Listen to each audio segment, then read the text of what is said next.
just 5 short years after the American Revolutionary War, a much bigger war and conflict shook the continent of Europe, the French Revolution.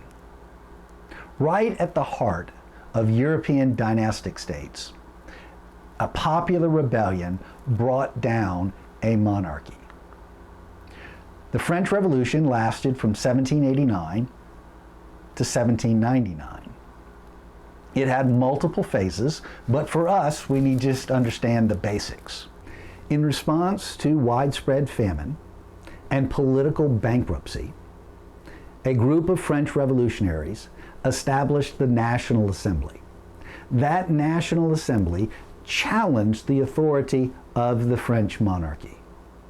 This first phase of the revolution was very similar to what we already saw in England in the Glorious Revolution, where the English Parliament challenged the English monarchy. The National Assembly, much like the English Parliament, was made up of aristocrats and wealthy landowners and wealthy businessmen and lawyers. The National Assembly used social contract theory to challenge the legitimacy of the monarchy. And like England, they placed constitutional limits on the monarch. At first, the French monarch went along. But then, outside of France, European monarchs and the Pope began to agitate for the restoration of the monarchy. Eventually, foreign governments raised armies and attacked France. The monarch sided with the foreigners instead of the French people. By siding with the foreigners, the monarch radicalized the French Revolution. The French revolutionaries then decided to establish a republic to get rid of the monarchy. And they got rid of the monarchy in a most dramatic way. Like the English did in their Civil War, the French put the king on trial and chopped off his head. The opponents of this period call it the Reign of Terror, because not only did the French revolutionaries chop off the king's head, but they chopped off nobles' heads, they chopped off bishops' heads, they chopped off priests' heads, they chopped off heads of anyone who stood in their way and advocated for a restoration of the monarchy.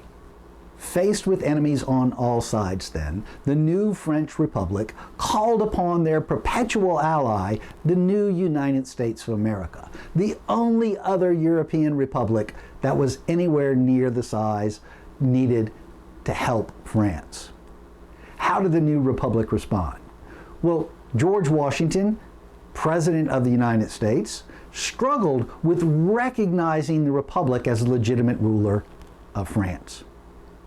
Recognition would have meant that the United States provided the new republic with aid and assistance.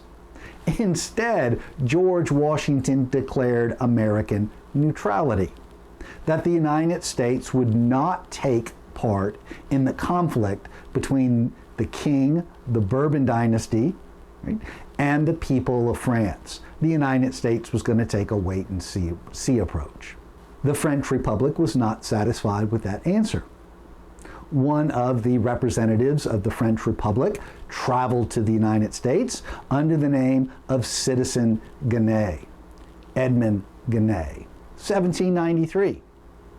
He traveled the coast of the United States, moving from port to port, trying to hire privateers. Privateers was a technique used by Europeans to augment their professional navy. Privateers were mercenaries on the water. Genet wanted American merchants to become privateers, to sail under a letter of marque by the new republic, the new French Republic.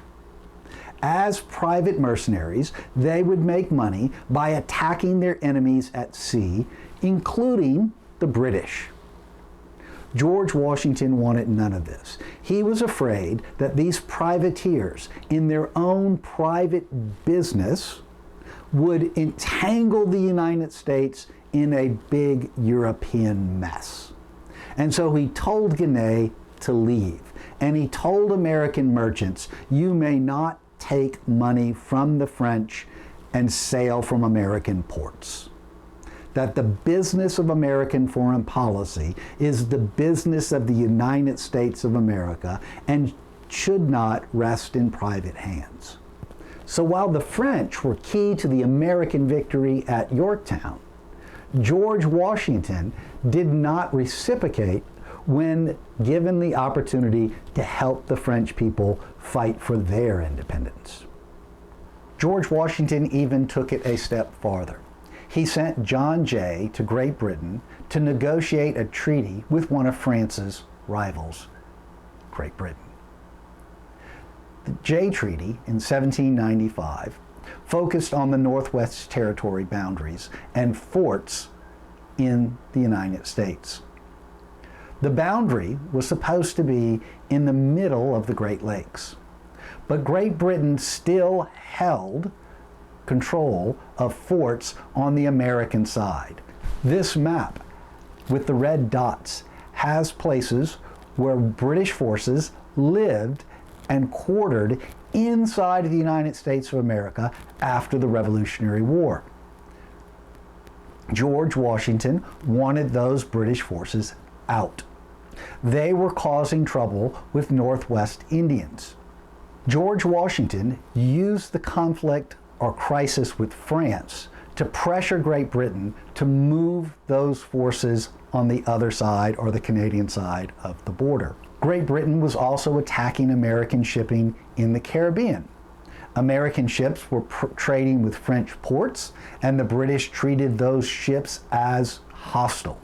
And so George Washington wanted to secure American shipping throughout the Caribbean, and so Jay was supposed to do that. Washington was also concerned with impressment. Impressment is a technique used by European monarchs to get soldiers into the Navy. They would find their subjects anywhere in the world, particularly in ports, and press them into service. The only way to determine a person's ethnicity or national heritage or subject to a king was to listen to their language. And since Americans, right, the early Americans, spoke an English dialect, they simply heard people speaking that particular language and pressed them into service. So American citizens were taken onto and pressed into service for British Navy. The British government agreed with Washington. They saw this as an opportunity to secure American neutrality in a European conflict. They backed away, and Washington got a clear diplomatic victory. After 2 terms in office, Washington was tired of the political bickering in government. Washington decided he would not run for a 3rd term. There was no constitutional bar at the time that would have prevented him from running. And when he left, he did what any old wise man's going to do. He's going to let the little children hear his words of wisdom after a long life of public service. And so he wrote a farewell address to the American people in 1796. Now that address is very long, but we're going to focus on the foreign policy aspect of that.